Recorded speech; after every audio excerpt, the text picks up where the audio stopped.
Well, well. Look what the Tressim dragged in.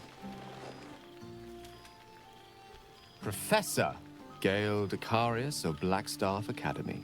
Educator of the esteemed School of Illusion.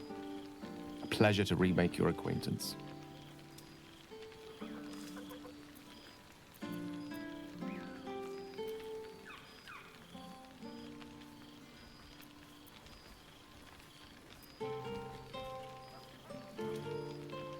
I did offer, as a matter of fact. However, the Blackstaff insisted I couldn't teach every subject, nor could the simulacra of myself I offered to create for that purpose. So I've settled for teaching the art of illusion. Magic to confound the senses, to render the impossible into reality, and to allow expression of that most magical attribute of all, imagination. I fear my students find me somewhat intimidating due to my, explosive former reputation. I seem to put the fear of the gods into them. Or the fear of Mistra, to be more specific. She sought me out. Not long after, we went our separate ways, and assured me neither she nor the orb should pose me any threat in the future. Of course, it's still in there. A constant reminder of my former hubris. And a surprisingly effective means of keeping my more disobedient students in line. Perhaps a tad too effective. I spend most of my time trying to convince them how much fun the study of magic can be. But it'd be easier to crack a smile on an intellect devourer than some of my pupils.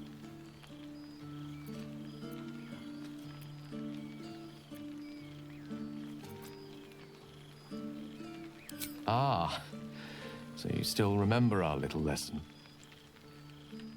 It was at that moment, the weave connecting us, that I realized how much your friendship had come to mean to me. As it still does. Teaching you was hardly an effort at all. Not like my present cohort of apprentices. Oh, they try their best, of course, when they can manage to stay awake. The cheek of them! Nothing a well-placed swipe from Tara can't fix, though. And what of you? What are you making of this newfound lease of life we earned?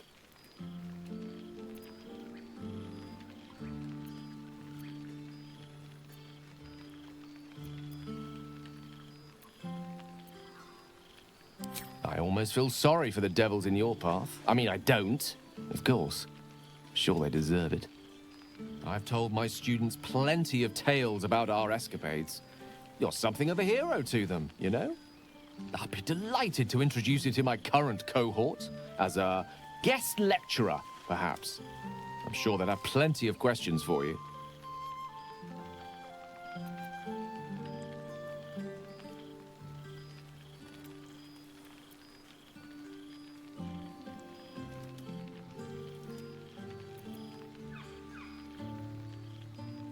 Well, I, for one, can't wait. And I say with some confidence, neither can they. Of course, you'll be most welcome to stay with me in my tower. My apologies, Tara. That would be our tower.